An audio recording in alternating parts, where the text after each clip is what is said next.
Thank you, Congressman, for coming to our area that you represent and visiting us here and hosting this town hall. My question to you, sir, is to promote unity. Over my 43 years, I've watched all the good jobs leave this Adams County. And as the good jobs have left, crime has increased. Sheriff Patton here does an amazing job with his deputies, doing their best to protect us, and they should be commended always. But my question is that with everything that's going on with all the tariffs, the way this is going to long-term work, there's going to be more manufacturing jobs. Companies are going to come here and make jobs for more and more people. How can you, being our representative, how can you assist and work with these people and these the people in Washington, who the lobbyists, to bring jobs down here in Adams County? Well, thank you. Good question. I don't think tariffs is the answer to bring jobs. I'll be honest with you. But I have created and voted for every incentive, whether it was tax credit, whether it was loan, whether it was grant, to create opportunities for people to create jobs in their community. But you know, it's a two-way street. In order for jobs to come, you have to have industrial parks, you got to have health care, that if a job comes and somebody's employer gets sick, they don't have to go 60 or 100 miles to the hospital. So there are some local issues we have to fix. We have to look at the housing stock. We have to look at the public school system. People want to make sure if I bring my children or families to this community, there is a school system that will educate our children. So companies look at all those things, and then they let other communities compete against those very same things, and they kind of sit in the catbird seat and take the best deal. So we need the city fathers and mothers of Natchez and Adams County and Southwest Mississippi to sit down and put the plan together on how we make that happen. The other problem we have is that some companies that want to come, we don't have the skill set for the employees to work. Grand Gulf is right up the road. They bring folk from all over. When we're building it, people can work on the construction site. But once it's up and going, people coming from all over the country because they can't find the local talent right here. So if the educators, elected officials, and business people would all work together on putting that plan together, we can have it.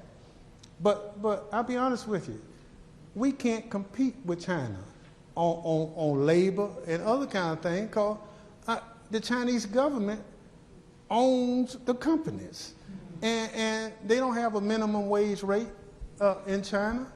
You know, if they need to squeeze a little more money out of whatever they do, they just do it because they run it. Companies in America are in business for a profit. And in order to be for a profit, you got to sell it for a certain thing. And so that's why the tariffs are going to be a problem.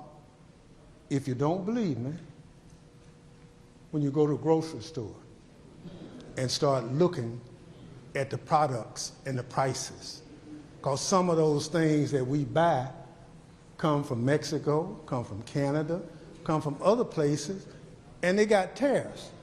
And we're not going, those countries are not going to let us put tariffs on them, and they not put tariffs back on us. So, I mean, that's, you know, but I think we'll see it play out.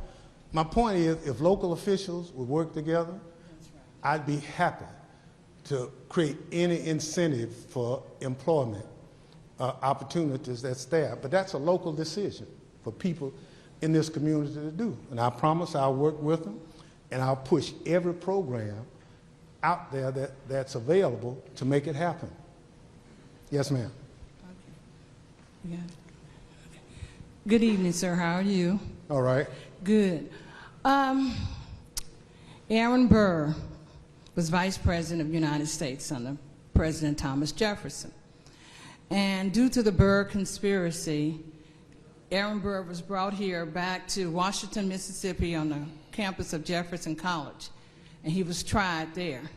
As a result of that, President Thomas Jefferson actually had Congress to pass, and he signed the Insurrection Act of 1807. On January the 20th, 2025, President Donald Trump asked the Secretary of Defense and the Secretary of Homeland Security to, within 90 days, give him a report and a recommendation with respect to his actually invoking the Insurrection Act of 1807 and martial law. That means within 4 days, President Trump will make an announcement with respect if this country goes under martial law and if the Insurrection Act of 1807 will be enforced. He's asked Homeland Security and Defense. You are ranking member of Homeland Security. With that position, what do you know about this? What can you tell us about it? And if in 5 days the president invokes the Insurrection Act of 1807 and martial law, what are your recommendations to the citizens of your district? Thank you. Yeah, well, let me just say, if you remember, I said the secretary has not come before our committee since she's been there. We provide oversight, but if the secretary doesn't come to our committee, we can't ask any questions. Now, the other thing is I'm not chair. If I was chair of the committee, I could subpoena her to come before the committee. One of the things about being on a committee, it's nice to be there, but it's better to be in charge. And so if I were in charge, I would subpoena the secretary before the committee as our oversight responsibility, and we'd ask all these questions. But I'm not privy to any of that because she's not been made available to our committee. So I can't really give you any of that information, and that's part of that siloing that President Trump is doing to try to do things through executive order without a legislative nexus to it. And that's not what the founding fathers put together, but President Trump is doing it his way. That's because he's president, and we don't have the checks and balances in place to stop that. But that doesn't stop us from holding town halls, sharing with people just what the facts are. I mean, that's all I know. I don't know anything else about that.